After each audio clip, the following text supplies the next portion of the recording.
a gardener, our big break comes in winter, but this might be leaving you a little bit stir crazy. Sometimes it does for me as well. Like, I literally just want to get some garden work done, but there is nothing to do.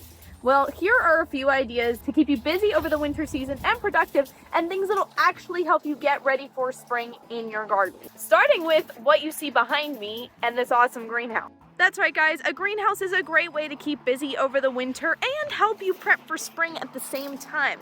You don't even need one as big as this to get started. You could start with something like super small, like one of those really small tents with shelves. And the way that this can help you is, first of all, you can keep a lot of your plants going over the winter. I don't have a lot in here right now, but I do have, for example, some parsley in this herb planter.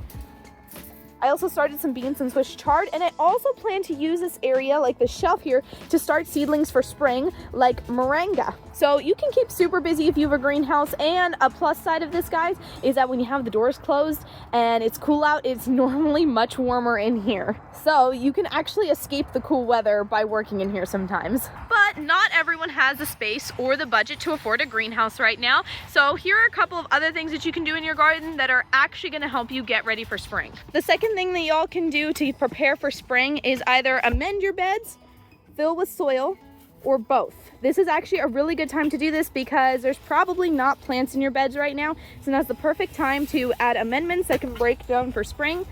This can even be things like leaves.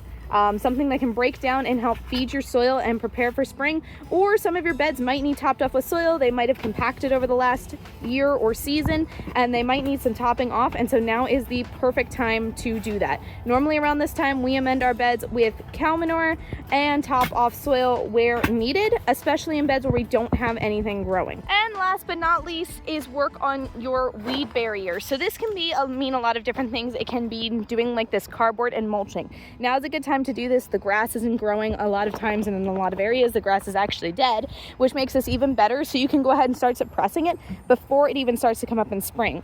So we use cardboard and mulch for our permaculture garden. We've also used landscape fabric or weed barrier fabric in pathways, especially, but you can also use this in a horticulture garden or under your garden beds. But now is a perfect time to do this. Also, adding a layer of mulch or cover crops to your garden beds or garden planting areas is another great thing that you can do to help with this. And also, over time, this mulch and cardboard is going to break down and actually start feeding your soil. So lay it now so we can start doing that work before spring. So hopefully this video was helpful to you. If you guys have any questions, please feel free to drop them down in the comments below. We try to answer everything that we see. And don't forget to like and subscribe, guys. Hopefully this was super helpful for you. And if you guys want more fall, winter, spring, and summer garden tips, make sure you guys follow and stay tuned.